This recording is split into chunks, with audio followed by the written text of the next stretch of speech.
I suppose I should start my story with a little introduction and some background. Well, my name is Robert Johnson and my wife, Debbie, and I have been married now for 15 years. We met in college, both of us attending Texas A&M. I was going for my BS degree in Computer Information Systems, while she was getting her bachelor's degree in nursing. Actually, we met at a spring break party in Galveston. Neither of us had the money to take the typical Florida or Mexico trips. We were considered by all our friends to be the perfect couple, and I think a few of them were even a little bit jealous how we got so close so quickly. Debbie is a knockout, standing 5 foot 5 inches tall with long brown hair, soft brown doe eyes. During our senior year of college, we decided to live together, and after we graduated we moved to San Antonio to be closer to her family. I landed a good job with a growing IT company, and she went to work for one of the hospitals in San Antonio. We got married shortly after, and for the next 14 years we had a wonderful life together. It was last March when our happy home was shaken up. I was at a conference in Dallas when, after my company's presentation, I decided to forego the rest of the conference and come home a day early to my wife. I had decided for convenience sake to fly rather than drive. It would save several hours of driving and I wouldn't have the hassle of driving and parking in downtown Dallas. I left my car in the garage where it would be safe, so when I flew back to San Antonio, I just took a cab back home. I got there about 4:30 in the afternoon that Saturday. I knew Debbie wasn't working that day, so I was a bit surprised when I walked in and no one was home. But her car was gone, so I figured that she had gone to the store or something. No problem. I thought I would just wait for her to come home. It would be a nice surprise when she came home and I was waiting for her. I went to the refrigerator and got out a beer. I noticed that I was running low. I only had 2 beers left. At first I didn't think anything of it, but as I sat there in the living room drinking my beer and watching the news, I started thinking that I was sure I had most of a 6-pack still in the fridge when I left. And I knew Debbie wouldn't drink them. She wasn't the beer-drinking type. She liked wine coolers when she drank, which wasn't that often anyway. The fact that I was so low puzzled me, but I finished my beer and tried not to worry about it too much. I'd just pick up more the next time we went to the store. I polished off my beer and went to throw the empty bottle in the trash, and that's when my world came crashing in on me. There, sitting in the kitchen trash can, was an empty box of Trojans. I couldn't believe it. I didn't want to believe it. I stood there staring at the evidence, hoping that my eyes were tricking me and it was just a box of something else, anything else. But as I stared at it, it didn't change. Finally I regained my wits and went into the bathroom. I looked in the trash there, and sure enough, I found a used protection in the bathroom trash can. I felt my heart jump into my throat. Who was he? Was she with him right now? Immediately, I felt a rage, and if I had any idea who she may be cheating around on me with, I would have run out the door to confirm my instinct and beat the hell out of the bastard. Had my beautiful wife of 14 years been unfaithful to me? I was almost sure of it. Emotions ran wild as I tried to stay composed. That cheating dirty woman. How dare she? I got out my last beer and sat down on the sofa to try to sort through this. I began thinking. We were just a couple horny kids back then. We had jobs now and responsibilities. And with us both working, we didn't have the time that we did back then either. And yes, I will grant you that I had been putting in a lot of hours at the office, but she worked as well. And it's not like we never did it. I thought our life was better than a lot of people that we knew. Hell, half our married friends were either divorced or headed that way. And our single friends weren't faring much better. The more I thought about it, the madder I got. I had to do something. So I devised a plan. I picked up my suitcase and stashed it deep in the closet where it wouldn't be easily seen. Then I picked up my beer bottles and tossed them in the trash can outdoors so she wouldn't see them inside. I put everything back in the house just the way I had found it, and left in a cab I had called. I went to a car rental place and picked up some old beater car, something that would blend in easily, and grabbed a bite to eat. I wanted to make sure I caught them right in the middle of the act, so I stayed away for a bit. When I thought she should be home, I drove by the house in the rental car and sure enough, I saw the house lights on. I went around the corner and parked the car where it wouldn't be seen from the house, then walked back, taking the alley behind our house. I quietly unlocked the back door and slipped inside. I made my way cautiously to the bedroom where I could see light coming from under the door. I had to be careful. The old house had a few creaks in the floor, but I knew where they were and was able to avoid them. As I got closer to the door, I could hear the distinct sound of my wife, and I couldn't believe my ears. Now in all the time Debbie and I had been together, I had never heard her talk like that. I tried to get her to talk, but she thought it was silly and considered it overacting and something only porn stars did to make their movies sell. But here she was. I listened for a couple moments until I heard her again.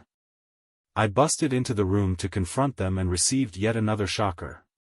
Debbie was with another woman. "What is going on in here?" I hollered as I opened the door. Both women screamed and Debbie sat bolt upright, covering herself with the sheet.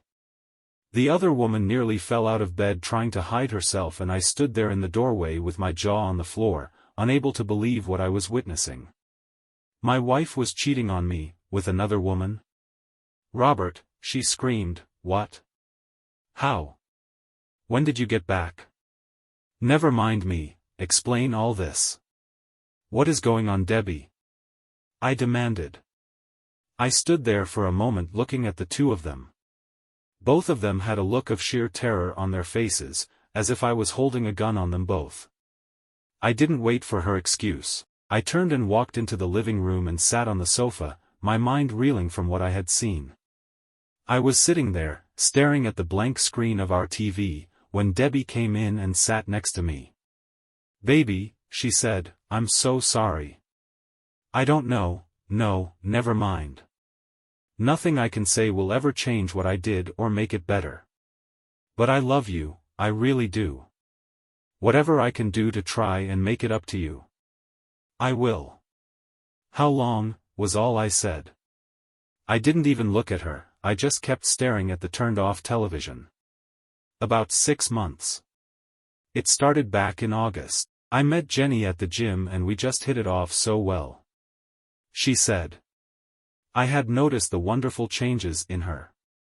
I was pleased when she joined a health club and lost a few pounds. I was glad to see the new happy disposition and to help her celebrate losing the weight, I let her go out and buy a bunch of new clothes. She looked more beautiful at age 34 than she did in college. "Jenny, huh? So is Jenny the only one?" I asked. Debbie didn't answer right away. She sat there, biting her lip until I looked at her. "Well?" I said, demanding an answer. "No. There were others," she said softly, hanging her head and looking down at her fidgeting hands. "Oh? How many others?" I asked. "Robert, I'm sorry, I never meant." She started to say. "How many?" I repeated, yelling at her and pounding my fist on the sofa arm. This startled her. I never yell at her, so when I did, it frightened her and she started to cry. Two others," she said. "And who are they?" "These other two that you cheated on me with?" I asked.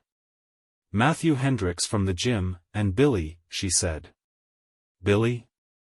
Billy Donaldson, the guy I work with?" I asked. "Yeah. But he was only the one time," she said. "When was this one time?" "Being an adjuster for insurance companies has more than once cheating with a needy woman. I am a happily married man that stopped chasing women years ago. The only problem is that my wife's need has severely decreased over the last few years. We have 3 children and she teaches voice lessons in the afternoons, so by the time I come home she has cooked dinner and is ready for a glass of scotch and some relaxation. By the time I've helped get the kids in bed it's 10 p.m. and she is exhausted. I am too. It's just that point we are at in life. I know she still loves me. One Sunday evening I got a phone call of a large water loss at a hotel a little over 2 hours away from where I live. I always like to get on a commercial job as quickly as possible. Most emergency service companies that pledge 24-hour responses usually respond with incompetent employees. The competent employees, if there are any, show up the next day. A lot of times after the damage has been done. I get to the hotel shortly after midnight and check into a room. I immediately survey the damage and get with hotel management on what actions need to be done and what is not a priority. I then find the crew chief of the emergency response company and tell him my expectations. This particular job was a nightmare. The water came from overhead and the crew chief was particularly inept. Nice guy, but zero experience. By the time daylight broke, I had taken over his crew and had things headed in the right direction. I gave him directions on setting his equipment and went off to catch a few hours of sleep. I awoke a few hours later and began to check the progress. The crew chief had done okay, but not exactly what I knew needed to be done in setting his equipment properly. I was in the process of moving one of his dehumidifiers to where I wanted it when I spotted a woman eyeing me from the bar. In my early 40s, I'm not a workoutaholic, but I keep myself in pretty decent shape. I'm used to catching a few glances every now and again, but not like this lady. She was really checking me out. Like I said, I don't chase women anymore, but I had a feeling this woman was going to be trouble. In less than 10 minutes she was standing next to me teasing me about watching me struggling with the tubing from the machine. You must not be used to dealing with long hoses. I usually handle my tubing pretty well, I replied with a smile. Really? She asked. When can I get a glimpse of that handling? Well, I started, I'm in room 763 and you're welcome to stop by any time. I'm finishing up my work now and will be heading back that way soon. She smiled slyly and turned away. I watched her walk away. She was several inches shorter than me. I could tell she was at least 30, maybe even older, but took really good care of herself. I went on about my business and went back to my room. I took a shower and poured a drink. I was still in my towel when I heard a knock at the door. I thought, surely not this quickly. I looked through the peephole and there she was. Moment of truth, do I open the door or act like I'm not here? Housekeeping, she said seductively. Well, as a matter of fact I did. I opened the door. She smiled. You know, she pleaded, my husband would not approve. How about your wife? Well, I began, she isn't here. At that moment she leaned forward and kissed me, softly at first. I took her drink from her hand and we embraced more passionately. I stopped her and slowly moved her. I'm Cindy, by the way, she giggled. Tony, I said, giving her my fake name. Since I'm Italian, it fits. Cindy was really pretty. I figured I wouldn't need those, so I left them in my room. I hope my daughter doesn't find them. Your daughter? I asked. She's a freshman here at the local university. I'm here to get her registered. She's got a cheerleading scholarship, just like her mom. Well, I began. I hope she isn't expecting you anytime soon. Nope. She won't be back until the morning. Can you guess what happens next?